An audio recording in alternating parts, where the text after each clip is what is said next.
নমস্কাৰ বেদিক এষ্ট্ৰলজি আসামৰ সকলো বন্ধু-বান্ধৱীক মোৰ আন্তৰিক অভিনন্দন জ্ঞাপন কৰিলোঁ। বন্ধু-বান্ধৱীসকল, মই আজি আলোচনা কৰিব লৈছোঁ আমাৰ কিছুমান বিশ্বাস, যিবিলাক বিশ্বাস আমাৰ পুৰণি কালৰ পৰাই চলি আহিছে। যেনে আমি যেতিয়া কোনো শুভ কাম-কাজৰ কাৰণে বা মাংগলিক কাম-কাজৰ কাৰণে ঘৰৰ পৰা ওলাই যাওঁ, তেতিয়া আমাৰ জ্যেষ্ঠ বৃদ্ধ ককা-আইতাসকলে কয় যে এই পিছফালৰ পৰা হাঁচি আহিছে, ৰৈ যা। অথবা গৈ থাকোঁতে হঠাৎ মেকুৰী পাৰ হৈ গ'ল, মেকুৰীয়ে ৰাস্তা কাটিছে, শুভ নহ'ব, বা আজি নোযোৱাই ভাল। হঠাৎ কিবা যদি আপোনালোকৰ ভৰিখন বিষ্ঠাত পৰে বা গোবৰত পৰে, ইয়াকো আমি অশুভ বুলি কোৱা হয়। আজি চাওঁ আহকচোন ই কিমান সত্য।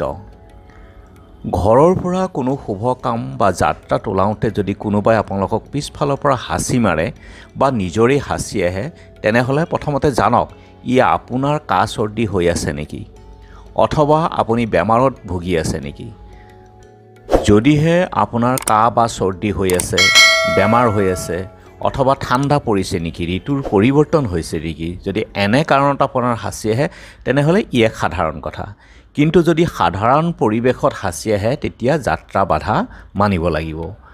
দুটা বা অধিক যদি হাঁচি আহে, তেনেহ'লে ই শুভ, অৰ্থাৎ আপুনি যদি কোনো কামত ওলাইছে সেয়া শুভ হ'ব। কিন্তু এটা হাঁচি হ'লে কামটো হৈ নুঠিব বা যাত্ৰাত অপায় অমংগল হ'ব পাৰে।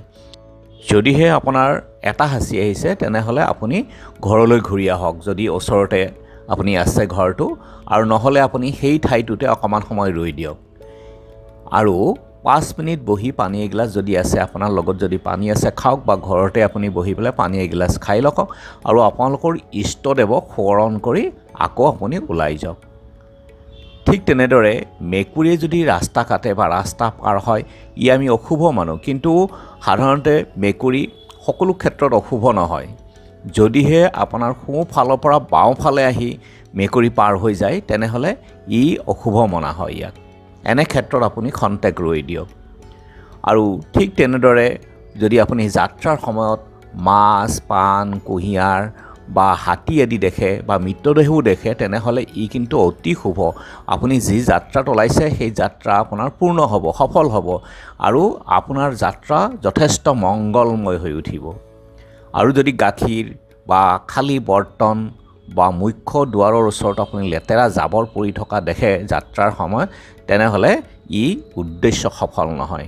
আপুনি যি যাত্ৰাত ওলাইছে সেয়া কিন্তু সফল হৈ নুঠিব। এনে ক্ষেত্ৰত আপুনি অকণমান ৰৈ দিয়ক। ফুল বা ফুলৰ মালা, নাৰিকল যদি আপুনি যাত্ৰাৰ সময়ত দেখে, তেনেহ'লে আপোনাৰ মাংগলিক কাৰ্য হ'ব ঘৰত। আৰু যাত্ৰাত যদি আপুনি টকা বা মুদ্ৰা পৰি থকা দেখে, তেনেহ'লে ইয়াৰ অৰ্থ আপোনাৰ কাম দেৰি হ'ব। যদি আপুনি কাগজৰ টকা পায়, তেনেহ'লে কোনো আধৰুৱা কাম পূৰ্ণ হোৱাৰ সময়। আৰু যদি মুদ্ৰা পায়, তেনেহ'লে কোনো হিতাধিকাৰীৰ সহযোগত আপোনাৰ কামটো পূৰ্ণ হৈ উঠিব। ৰাস্তাত পোৱা এই পইচা কোনো মন্দিৰ বা দুখীয়াক আপোনালোকে দান কৰি দিয়ক। আৰু গৈ থাকোঁতে যদি চৰাই আপোনাৰ মল ত্যাগ কৰে, তেনেহ'লে ই শুভ, আৰ্থিক লাভ হ'ব। আৰু ঘৰৰ পৰা যদি ওলাওঁতে আপোনাৰ ভৰিখন পিছলি কোনো লেতেৰা বোকা জাবৰত ভৰিখন পৰি যায় বা সোমাই যায়, তেনেহ'লে আপুনি সতৰ্ক থাকক, কোনো সমস্যাত আপুনি পৰিব পাৰে।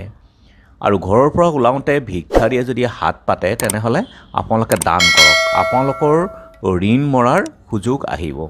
এনে ক্ষেত্ৰত যদি আপোনাৰ ধাৰ ঋণ বৃদ্ধি হৈ আছে, ভিক্ষাৰীক কিবা এটা আপুনি দান কৰি দিয়ক। অফিচলৈ যেতিয়া ওলাই আপোনালোকে যদি ঘৰতে কেতিয়াবা কলম বা ৰুমাল আদি পাহৰি আহে, তেনেহ'লে সেইদিনাখন আপুনি কৰ্মক্ষেত্ৰত সাৱধান থাকক, কিছু নহয় কিছু আপোনাৰ অসুবিধা হ'ব পাৰে বা সমস্যাৰ সৃষ্টি হ'ব পাৰে।